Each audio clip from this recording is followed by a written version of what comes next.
विष्णुदाता ॐ जय लक्ष्मी माता।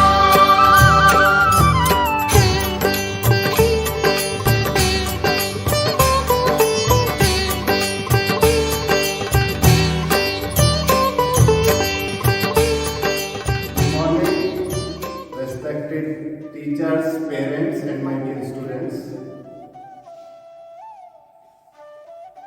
According to Hindus mythology, there are so many festivals, but Deepavali has a special place in all the festivals. It is the festival of light. So for all of you as a student, you can help your parent in cleaning your home. You can help your parent to decorate your home in making rangoli, and you can change the cover of your notebooks and books. In evening, you took part in prayer and puja with your parents and pray for your knowledge, your health, and for your future.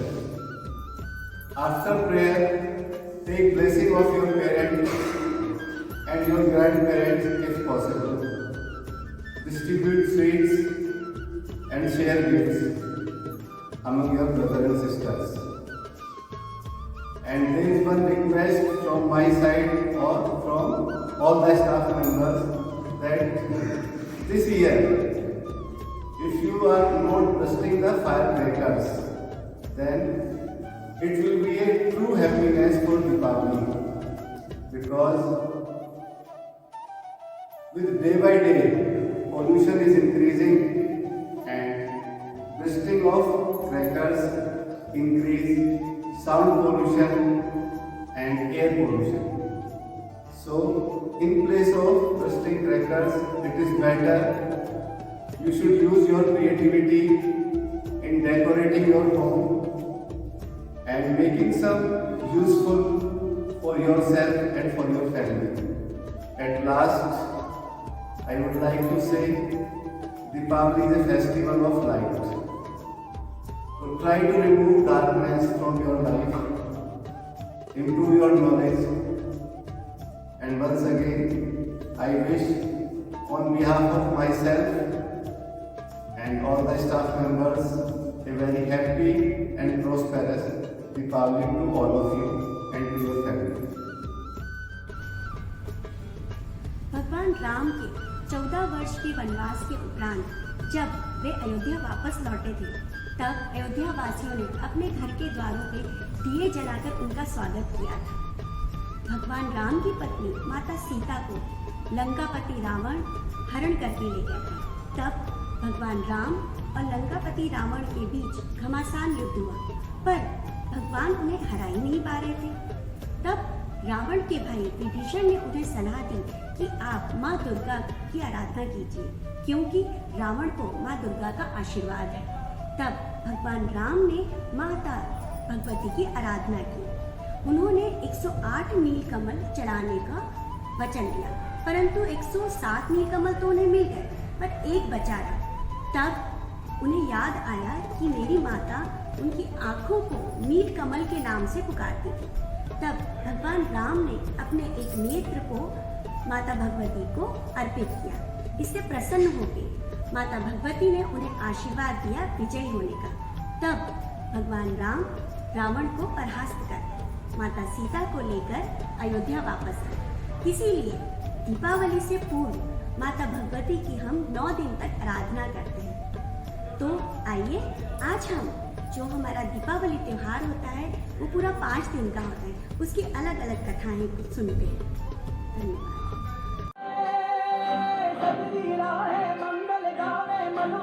फुलवारी रे साजे गाजे बाजे गूंजे सपनोरी ये किलकारी रे one उपवन अभिनंदन करता थाई धता परियारी रे शक्कर झांको झांकी झांको हुई जश्न की ये तैयारी रे मन हर जाओ धन बरसाओ धन सुखवारो दी रे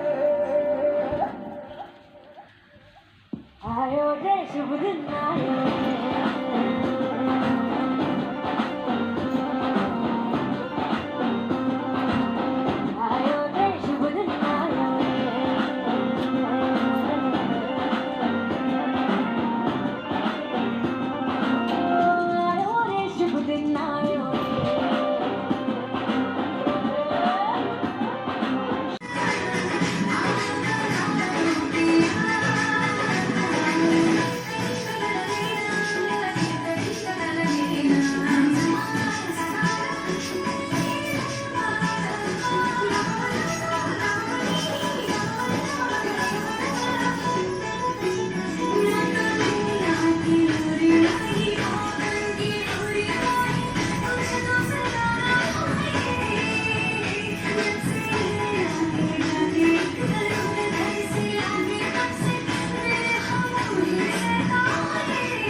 5 दिनों का त्योहार है। उनमें से सबसे पहला दिन धनतेरस का माना जाता है, जो दिवाली के 2 दिन पहले मनाया जाता है। आज उसी धनतेरस के उपलक्ष्य पर मैं आपको एक कथा सुनाने जा रही हूँ। एक दिन भगवान विष्णु लक्ष्मी जी के साथ धरती पर कुछ दिन रुकने के लिए आए। उन्होंने विष्णु जी ने लक्ष्मी जी से कहा कि मैं थोड़ी देर दक्षिण ओर की तरफ जा रहा हूँ, आप यहीं रुकिएगा। लेकिन माँ लक्ष्मी जी वहाँ पे रुकी नहीं, वो विष्णु जी के पीछे चलती चली गई। थोड़े दूर के बाद लक्ष्मी जी थक गईं और उन्हें एक खेत देखा और वे जाकर उधर से गन्ने खाने लगी। यह देखकर विष्णु जी बहुत क्रोधित हुए।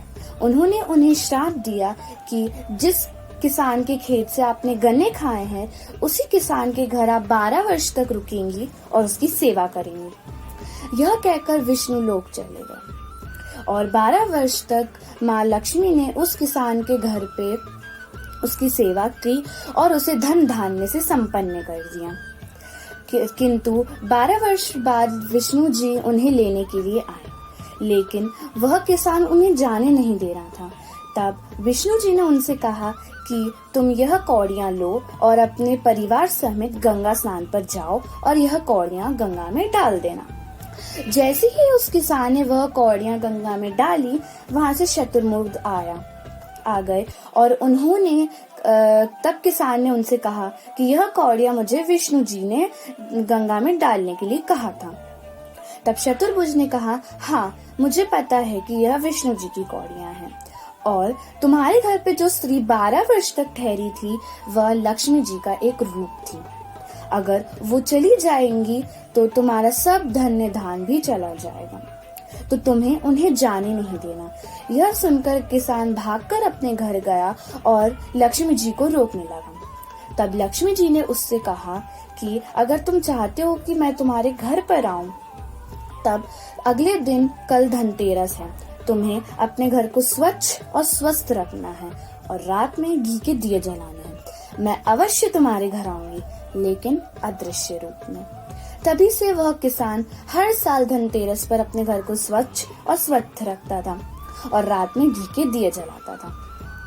शुभ धनतेरस की आपको हार्दिक शुभकामनाएं। धन्यवाद। दीपावली का दूसरा दिन अथवा दिवाली के एक दिन पूर्व नरक चतुर्दशी का व्रत मनाया जाता है। यह दिन क्यों मनाया जाता है? इसकी कथा राजा रत्नीदेव से जुड़ी हुई है। उन्होंने सदैव धर्म के अनुसार राज किया। एक बार उनके द्वार से गरीब आदमी अन्नदान मिले बिना ही लौट गया। राजा को पता भी न चला। वह स्वरूप उनकी मृत्यु होने के बाद यमदूत आके द्वार पे खड़े हो गए। राजा चौंक गए। उन्होंने पूछा, जीवन में मैंने ऐसा कभी पाप नहीं किया, फिर आप लोग क्यों खड़े हो गए हो? यमदूत बोले, आपके द्वार से एक भूखा आदमी लौट गया। राजा थे तपस्वी। उन्होंने यमदूत से 1 वर्ष का समय मांगा। उन्होंने ऋषियों की सलाह लेके नरक चतुर्दशी का व्रत रखा और भूखों को भोजन कराया। उन्होंने अपने अपराधों की क्षमा मांगी और जिससे वह पाप मुक्त हो गए और वह वैष्णो लोक पहुंच गए। इस समय से पाप व नरक से मुक्त कराने वाली नरक चतुर्दशी का त्योहार मनाने लगे हैं लोग। यह दिवाली के एक दिन पूर्व मनाते हैं।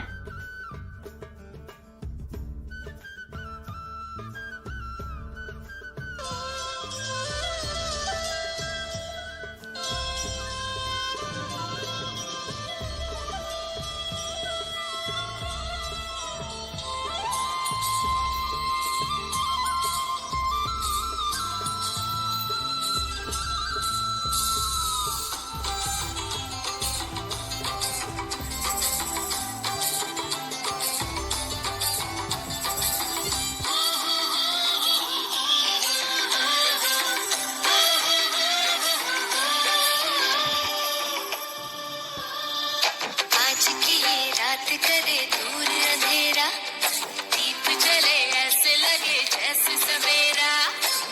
प्यार की सौगाती हूँ, तारों की बारिश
दिवाली के दूसरे दिन गोवर्धन पूजा की जाती है।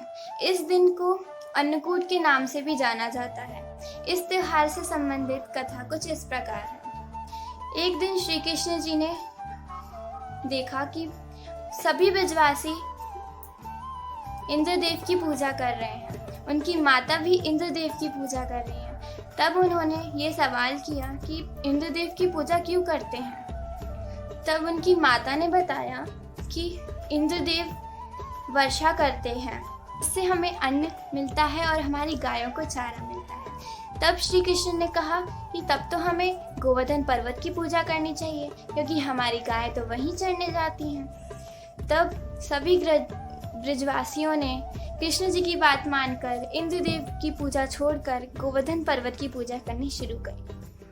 तब इंद्रदेव ने यह देखकर अपना अपमान समझा और बहुत ही ज़्यादा मूसलाधार बारिश कर दी, जिससे पूरे गांव में बाढ़ आ गई। तभी श्री कृष्ण जी ने अपनी सबसे छोटी उंगली से गोवर्धन पर्वत को उठाकर सारे ब्रजवासियों की रक्षा करी। इसके बाद इंद्र को यह पता चला कि श्री कृष्ण खुद विष्णु भगवान के अवतार हैं। यह देखकर इंद्र बहुत लज्जित हो गए। उन्होंने श्री कृष्ण जी से क्षमा याचना करी। मास के शुक्ल पक्ष के द्वितीय तिथि को अथवा दिवाली के 2 दिन बाद भाई दूज पर्व मनाया जाता है। इसे हम यज्ञ द्वितीया भी कहते हैं। यह भाई बहन के प्रेम को समर्पित है। इस दिन बहन अपने भाई की लंबी उम्र और अच्छी सेहत की कामना करती है। एक पौराणिक मान्यता के अनुसार यमराज अपनी बहन यमुना के घर जाकर भाई दूज के दिन उन्होंने टीका लगवाया और भोजन किया। उन्होंने यह आशीर्वाद दिया था कि जो भी भाई इस दिन अपनी बहन के पास जाकर, विवाहित बहन के पास जाकर टीका लगवाएगा, उसे अकाल मृत्यु का भय नहीं रहेगा। तब से ही भाई दूज मनाने की